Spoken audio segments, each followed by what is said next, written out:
In the know, non-stop Vikings talk. It's Purple Daily on Score North and ScoreNorth.com.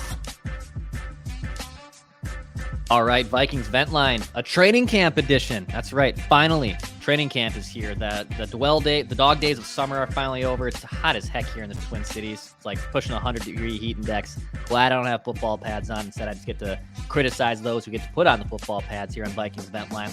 And on Purple Daily, a 7-day-a-week Vikings podcast where we just want to see the Vikings win a Super Bowl. Before we dive, I'm going to have my guys Nate and Andy here join me in just a little bit to talk training camp and talk expectations too for the upcoming season. Of course, Vikings Vent Line is your show. That's right. It's a show for you, the Vikings fans. Got a note the other day that said, I thought this was just a show with Declan and all of his friends. Well, as much as I do like Nate and Andy and everyone else that joins me on Vikings Vent Line, I mostly have never met these people before. Maybe there are common occurrences on Vent Line that have come on in the past, but no, this is a show for you, the Vikings fans. So if you'd like to come on a future episode, you can shoot me a note. It is vikingsventline@gmail.com. That's vikingsventline@gmail.com. And of course, Vikings Vent Line during the regular season is an absolute blast. That is where we get to hear a bunch of you great callers that are regulars, or if it's your first time, it's a place for you to vent, whether it's positivity or mostly frustration. Doesn't matter. We welcome all that type of communication. So hit us up and hit me up for an off-season edition too. It's vikingsventline@gmail.com, and Ventline and Purple Daily powered by our friends at TCL. Football season coming up. Go get yourself a nice new TCL television. I'm working on getting one in this room as well as we speak. So go to TCL, enjoy more of what you love too with TCL. All right, let's get our guys Nate in here. Let's get our guy Andy in here. Full house here on Vikings Vent Line. Nate was telling me he lives in Iowa, but he goes to Nebraska, so he is a Cornhusker fan, but he also adopted the Vikings. I mean, when you're in Iowa, Nate, I feel like you're in the middle of everything, right? You could be a Vikings fan, you could be a Bears fan, and you could be a Packer fan even, but instead you chose the Vikings. So what was your first Vikings memory? Yeah, it's an absolute battleground here. You get a little bit of everything. I remember when I was growing up, we even had Rams fans. But yeah, my mom is from Minnesota originally, so she brought me up a Vikings fan. I had an old Vikings Brett Favre jersey. There's a picture of me in that somewhere. But vaguely remember Brett Favre, but my first real memory is AP's 2012 season, that MVP season. Nice. And then, I was kind of a pretty casual fan, big Madden fan, so I'd play with the Vikings, but aside from that. And then for whatever reason, I didn't watch a lot of the games, but I was watching the Saints game, and I saw the Minneapolis Miracle. So, we know the 98 fans, we know the 09 fans, and I'm a 2017 fan. It is funny how there's that one game or one season that kind of connect a whole generation of fans that maybe were casual or weren't fans at all. And they obviously hook them in there. So I'm still waiting for a Super Bowl. We've still been disappointed in all those generations of fans. Andy, welcome to Vikings Vent Line. How long have you been a Vikings fan? Yeah, thanks for having me. I've been in Minnesota my whole life, so I've been a Vikings fan for years. So my kind of big time was love Dante Culpepper, Randy Moss. Seems like he brought on a ton of Vikings fans, right? That was huge. And really just since then, when I was 9-10 years old and Randy Moss is out there and they're hucking the ball up to him and he's going to get it. They were like the Minnesota's version of the Greatest Show on Turf. So that's kind of where it started. And ever since then, it's they give us these little glimpses, 2009 with Brett Favre and 2017 with Case Keenum. And it was, I thought maybe that was the year. And we're just kind of hanging on, hoping for they'll get there. I can tell they'll get to the Super Bowl sooner or later. Nice, yeah. Just one before we die, right? Whether if you're a young fan like Nate or a little more grizzled like some other veteran fans too, it's just one. That's all we're asking for is one here. Boys, training camp finally underway here in the Twin Cities at TCO. So the off season is mostly over. Now we get to see guys in pads. Nate, I'm curious from your side of things, who is someone or who are position groups or multiple players, who are you looking to see develop at Vikings training camp this year? The whole defense deserves to be looked at, but the group we need to develop is the cornerback room. You can look at a Caleb Evans, you can look at Andrew Booth, but I'm going to go with Byron Murphy Jr. Big free agent signing. People, I think online and even some Vikings fans I've talked to in person have regarded him as a set it and forget it, ready to go, day one, going to be an eraser. It's just not true. Obviously, he had injury issues the past couple of years, Kwesi Botlow with him. But And obviously he had great games against Cooper Kupp. So, there is something to look to there. Yep. But I looked up on Pro Football Reference, the average casual fans research base. But looked up on Pro Football Reference, Byron Murphy's 2022 season compared to Patrick Peterson's. And, I know it's not exactly 1-for-1. Byron Murphy's going to be playing in the slot. But he allowed a 5% higher completion percentage when thrown at. He allowed a 24-point higher pass rating when thrown at. And he had 2 times a higher missed tackle percentage. So I'm not saying he's going to be terrible. He is the best that we have. But I think it'll be interesting to see him against an offense that we know is going to be good, see what he has. Yeah, it's kind of nice that he gets to go up against the Vikings offense. And to your point, he's de facto the best cornerback on the roster. If maybe you put him on another team, he's more like the second or third. But there's a lot of young guys that the Vikings obviously have to develop here, and he's going to have to lead by example. So, yeah, he was kind of the marquee free agent to a degree because they only had just so much money to spend. But he's stepping into some big shoes, and yeah, he kind of has to be the leader in that cornerback room that's super unproven and a position that's probably vulnerable for the Vikings unless schematically Brian Flores can kind of coach it up a little bit. Andy, how about you, man? Is there anyone that you're looking at training camp, whether it's player or position groups, that you want to see kind of take the next step or catch your eye a little bit? Yeah, I mean, I think the obvious one is Jordan Addison. I mean, I think I was a big Thielen fan, and with him moving on, we definitely saw his game step back a little bit over the last couple of years. So I think, there's opportunity for KJ Osborne to kind of step in and be the 2 guy. But I really think like what the Vikes are missing on offense is just like another threat, right? So I would love to see if Jordan Addison could come in and be that guy. And honestly, maybe even challenge KJ for the number 2 spot eventually, right? I don't think that's out of the realm of possibility. I think he's an explosive player. From what I've seen out of him, he looks like he's got all the talent there. I'm hoping he kind of just sticks with JJ and can kind of learn from him. JJ's had great, experience, great successes so far. So I want to see how he does. And then honestly, on the flip side, I really am intrigued by Lewis Seen. I think it was kind of unfair because we got a little glimpse of him last year. And then he got injured. And look at Cam Bynum came in and kind of took the starting spot from him. So I'd like to see, I think people kind of forget about him. When he was at Georgia on the national championship team, he led the team in tackles. I think he's a hard hitter. So if he's going to be lined up in the box anywhere, I think you're going to get a receiver coming across the field, and if he sticks it to him, that's gonna leave a mark in their in their mind. So it's kind of Brian Flores, I think, is going to bring a ton of energy to the team. So I'm really anxious to see just like how they're lining up, where they're positioning guys. There's going to be a resurgence of Harrison Smith, hopefully. So there's a lot of excitement. So I think this would be a great year.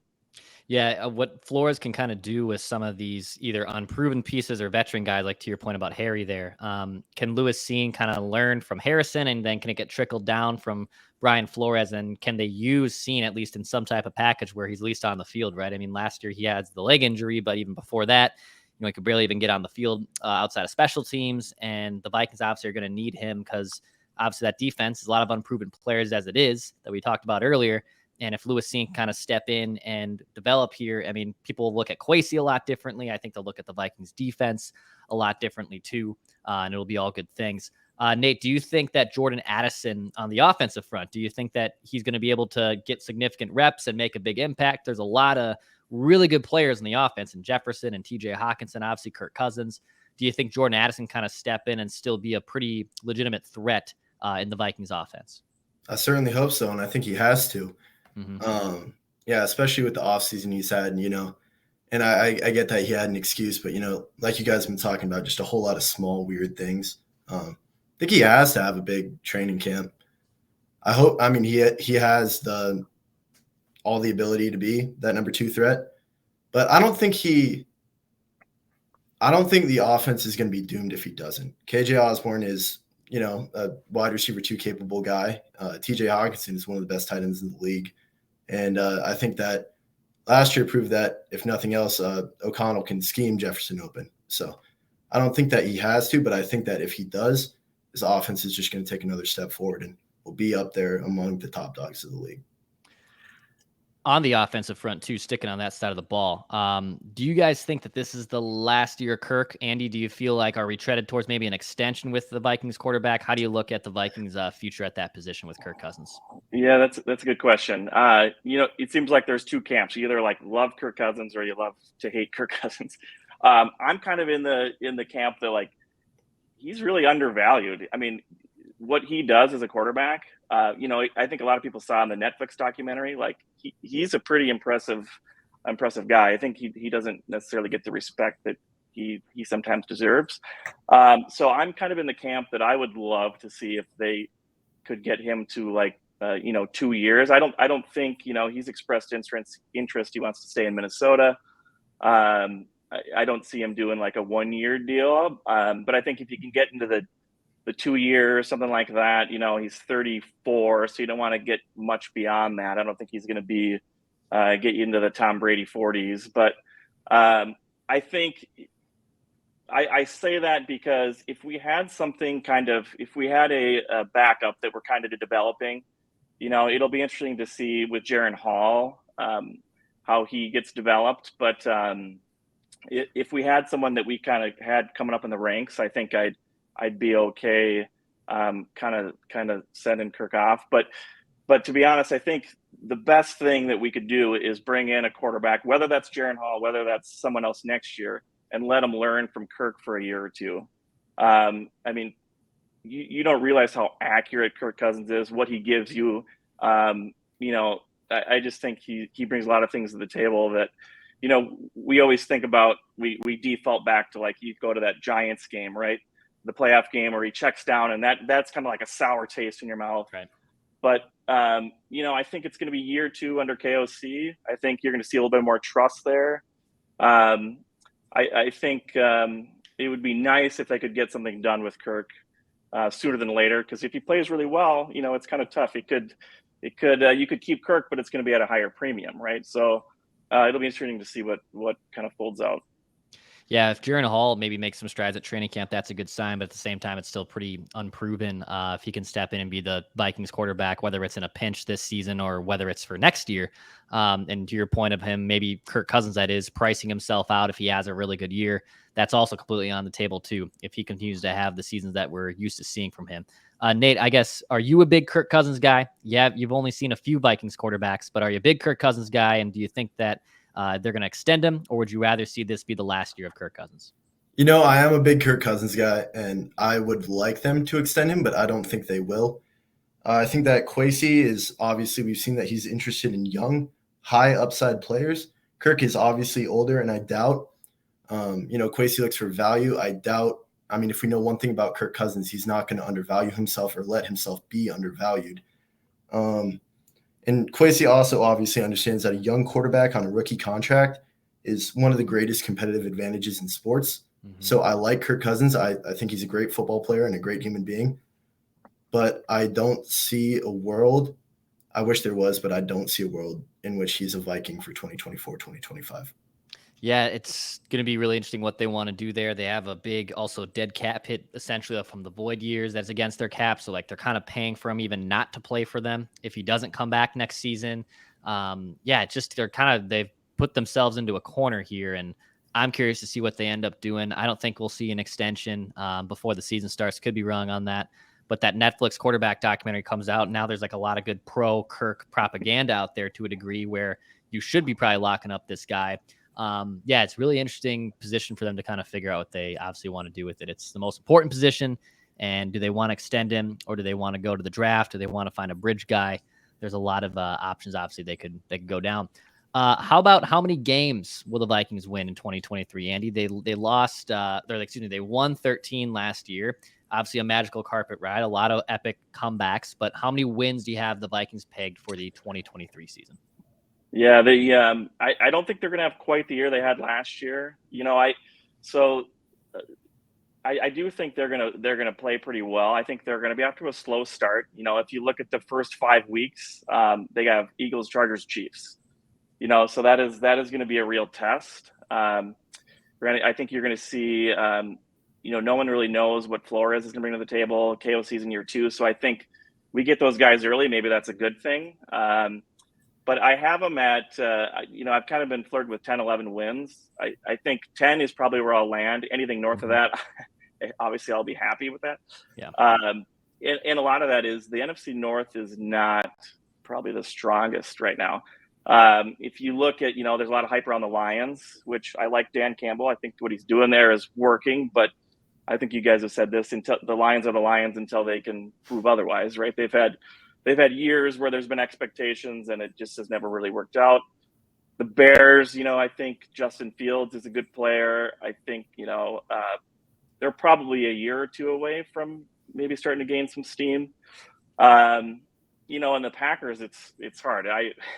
Every Vikings fan, right, is just like hoping the Packers struggle for a while.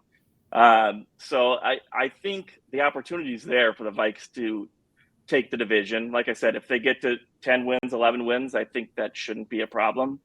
But I think, their offense really should be a top 10 offense. There's no reason it shouldn't be. The defense with Brian Flores and, these younger guys coming in, there's no reason they're going to take a step forward. They can't get worse, knock on wood. So I really think if those two things happen, if you have a high-powered offense, you have a high-powered defense, KOC and Flores are both really aggressive. I think there's no reason he can't get to 10, 11 wins. Yeah, 10 wins would be great. And I guess if they're a 10-win team, is the perception of them better? Again, with the defense being improved and the offense kind of being in the similar boat it was last season, there's certain areas of the offense that could be improved, but the defense is obviously starting from essentially ground zero for the third straight time. And can they be really good at something that makes them feel a little bit better about, their chances in a playoff game or getting a stop or being really good at getting after the quarterback? There's a lot of questions that have to be answered on that side of the ball. But if they're a more well-rounded team, then maybe they actually get a little bit more respect as a 10-win team versus the 13 wins, obviously, that they had last season. Nate, how about you, dude? How many wins do you have for the Vikings in 2023? I'm going to look at the roster as it is right now concerning Danielle Hunter, and I'm going to say that they're an 11-6 team. Okay. I think that the defense obviously can't get worse, and I think that they've done a good job building on their strengths, which is what you want to do as a football team, have a strength that's better than everybody else's strengths. And I think that this passing game is going to go on to another level that we haven't seen since 2009. I'm pretty excited about it. I think they could be an 11-win team. Yeah, 11 wins would be sweet too. I think their over-unders at about 9.5. So like most sports books, most people have them at between a 9 and 10 wins, regressing a little bit. The Lions, are kind of this darling for the first time in a long, long time, and probably even your lifetime, and certainly in mine. So it's just kind of weird to see. And yeah, I don't expect the Bears. I expect the Bears to be a little bit improved from last season, but they certainly don't scare me. And the Packers too are probably going to take a step back as they kind of figure out what they have in Jordan Love. So the division's weaker. But yeah, the first place schedule is a little daunting, so you can't really get off to a slow start and expect it to be a 10-win team either. So going to be really interesting to see how the schedule plays out. Nate, before we wrap up here on Vikings Vent Line, any shout outs you want to give, any last takes that are in the chamber there? Fire away, my friend. I got to give a shout out to my mom for getting me invested in the Vikings at a young age. I got to give a shout out to one of my best friends, Spencer. I just had lunch with him, talked about the Vikings for a while. A really good friend of mine. As far as takes go, I think that the defense is closer to being great than they are to being terrible. I think that as it stands right now, there are only a few young players becoming good away from being a potentially great defense. I think that Brian Asamoah has one of the highest potentials in the league, and I'm really hoping that he's going to show up and light it up and be a great off-ball linebacker for us. Yeah, you'd love to see that guy take the next step forward. And yeah, I mean, to our points that we just made, I don't think the defense can be any worse. God, I hope it can't. It's been near the bottom of the league for the last 3 years under, two different head coaches and a bunch of different coordinators. So Flores kind of being the guy has the most success and has a good pedigree. Can he kind of turn that defense around and make it look a lot better? Andy, how about you, man? Any last takes? Any shout outs you got to give here? Go ahead. Yeah, I got to shout out to my wife and kids. They, every Sunday they let me monopolize the TV. They're okay with me screaming at the TV. It's my job to raise young Vikings fans, right? So right. I got young kids, and they love sitting beside me and watching the game, so I enjoy that. But from a take standpoint, I'm just excited to see what happens with the defense. I think, like I said, Brian Flores, I think, is just going to be an incredible asset to this team. I hope Daniil Hunter. Actually, I'm going to say he will get re-signed. I don't think Kwesi is going to let him leave the building. I think he would be a crucial part of this team. And honestly, I just hope they don't drop him back into coverage. I want to see him getting after quarterbacks. So I think it's going to be a great year. The defense is going to have a lot of eyes on it, and I think they're going to look pretty good. Yeah, you'd love to see Brian Flores kind of step in here and just fix this defense, and he probably could bolt right away for a head coaching job, which is obviously kind of the assumption that was made when he took this DC position. So really excited to see what happens. Andy, Nate, thanks for coming on Vikings Vent Line, dudes. Great stuff. Great takes. Come on during the season, of course. And if you're listening to this, watching this, whether it's on YouTube or whether you're listening to this on Apple, Spotify, or the Score North app, hit me up. You want to be on a future episode of Vikings Vent Line. It's vikingsventline@gmail.com. Mackie and Judd live on Sunday, too, to break down some training camp notes from Judd's observations there. So stay put to see that episode, and we'll be talking at you soon.